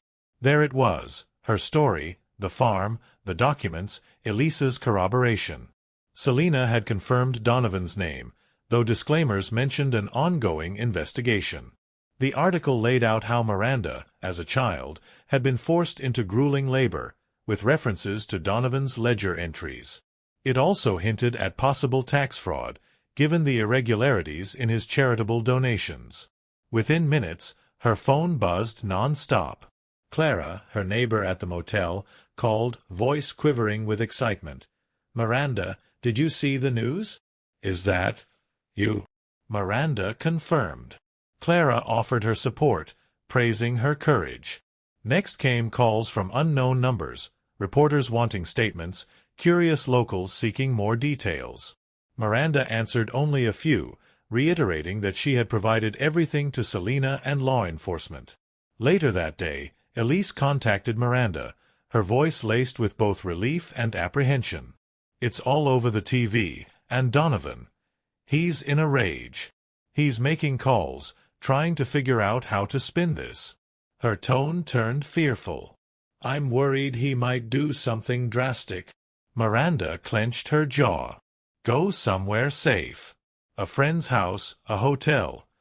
Anywhere he can't find you easily." Elise agreed, promising to keep Miranda updated. The conversation ended on a note of mutual exhaustion. They both knew the next few hours could be critical. As the investigation escalated, local law enforcement and federal agencies showed interest in the accusations. Former farm workers began to come forward, emboldened by the public disclosure. A few offered testimonies of withheld wages and threats of violence. Carl, who had supervised Miranda's chores for years, told a local station he regretted not doing more to protect her. Each revelation layered more pressure on Donovan. Within days, a swarm of media vans lined the gates of Donovan's estate, cameras rolling and microphones thrust forward whenever anyone emerged. Donovan himself made a brief statement, denying all allegations and painting Miranda as a bitter liar out for revenge. But the evidence was too damning. Public sentiment quickly turned against him. Even some of his closest associates began to distance themselves, releasing statements like, "We were unaware of these unethical practices." Finally, the legal machinery caught up. Warrants were issued for Donovan's financial records, including those stashed at the estate. A flurry of headlines declared him under official investigation. His once pristine reputation lay in ruins, battered by daily press coverage and the unstoppable flood of accusations. Miranda watched from a distance, her emotions swirling, victory, sadness, and a hollow sense that none of this truly erased the years she had lost. Meanwhile, Elise took refuge in a safe location, communicating with Miranda through burner phones. She faced her own reckoning. Living in Donovan's shadow for so long had left her financially and emotionally fragile. Yet, with the story out in the open, she felt both terrified and liberated. One evening, she called Miranda, voice trembling, "I know you may never fully forgive me. But if there's any chance for us to rebuild, I want to try." Miranda paused, reflecting on her tangled feelings. The pain of her childhood still lingered like a raw wound. But Elise's willingness to confront Donovan and speak up in the end carried weight. "I'm not sure how to do that yet," Miranda replied quietly. "But I think we can try." A week later, Elise filed for divorce, citing irreconcilable differences and Donovan's abusive behavior. She also relinquished her stake in the estate, admitting she wanted nothing more to do with his wealth. It was a step Miranda hadn't fully expected. As she heard the news, an unexpected swell of relief filled her chest. Elise was finally severing ties with the man who had twisted both their lives. Word of an impending arrest warrant for Donovan circulated among the media. He had allegedly attempted to destroy documents and intimidate potential witnesses, raising the possibility of obstruction of justice charges. On a crisp winter morning, pictures surfaced of Donovan being escorted out of his estate by federal agents in suits, a grim scowl on his face. The image went viral within hours, symbolic of a final, public downfall. Miranda saw the photo while at the diner, where she had returned to work a few shifts. A hush fell among the staff, and even customers paused to watch the breaking news on the small TV mounted in the corner. Ruth, the waitress who had first helped Miranda, squeezed her hand. "You did it, honey," she said softly, tears glistening in her eyes. Miranda swallowed hard, nodding in quiet acknowledgement. Days turned into weeks, and the media storm slowly stabilized into the steady hum of a legal process. Miranda provided formal depositions, detailing her experiences on the farm. Elise handed over additional documents that bolstered the case for child abuse, labor violations, and financial coercion. Selena's articles continued, painting a meticulous picture of Donovan's empire unraveling. Throughout this period, Miranda felt a growing sense of closure. She had spent so long imagining vengeance, longing for the day the world would see Donovan as she did. Yet as the reality came to pass, she found herself more fatigued than triumphant. Her nights were still haunted by memories of the farm, and the knowledge that no legal victory could return her stolen childhood weighed heavily on her. Finally, the day of Donovan's initial court appearance arrived. Miranda decided not to attend in person, choosing instead to watch the coverage from a distance.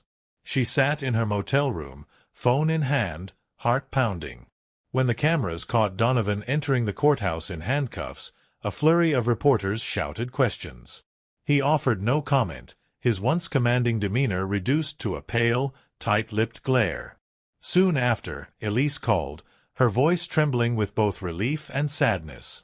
She and Miranda spoke for an hour, cautiously discussing the possibility of rebuilding a relationship. There were no guarantees, no easy fixes, but for the first time, they shared more than pain, they shared hope. Elise expressed a desire to move away, maybe start fresh in another state. Miranda was non-committal, still sorting through her own plans. Part of her wanted distance, to carve out a life unburdened by the past. Despite the complexities, one truth stood out: Donovan's power over them was gone. His voice no longer dictated their choices. His wealth no longer overshadowed their every move. The farm, the estate, and the cycles of abuse had finally been dragged into the light. In the weeks that followed, Miranda received letters and messages from strangers, some survivors of similar abuses, others expressing admiration for her courage. She took solace in their words, realizing her story was bigger than one man's downfall. It was a testament to resilience. She continued at the diner for a while, saving money and pondering her future. Night classes beckoned once again, with the possibility of a scholarship still looming. She could see a different path now, free from the shackles of Donovan's legacy. On a cool spring afternoon, Miranda visited the farm for the final time. The property stood empty, its once labored fields overgrown. She walked through the dilapidated barn, running her hand along the worn wood. The ghosts of her past lingered in every corner, the hours of sweat and tears, the crushing loneliness. Yet, as she stood there, she felt oddly at peace. She had won her freedom long ago, and now the place that held her captive was abandoned, its fences broken, its stables silent. Stepping outside, she noticed the sky was a brilliant blue, with sunlight streaming over the fields. A gentle breeze carried the scent of wildflowers that had begun to reclaim the barren earth. She closed her eyes, letting the warmth wash over her face, an unspoken symbol of renewal. In that quiet moment, she whispered a soft goodbye to the child she had been and the farm that had defined her darkest years. As she walked back to her car, she felt lighter, as though a massive weight had lifted from her shoulders. She didn't know exactly what lay ahead, whether she would reunite fully with Elise, or pursue a career that leveraged her newfound education. But she knew one thing with absolute certainty. She was no longer bound by Donovan's cruelty. She had broken the cycle, and the final words she had spoken to her mother had reverberated through the entire family, forcing them to tremble at the truth they had tried to bury. In the end, the path forward was hers to define.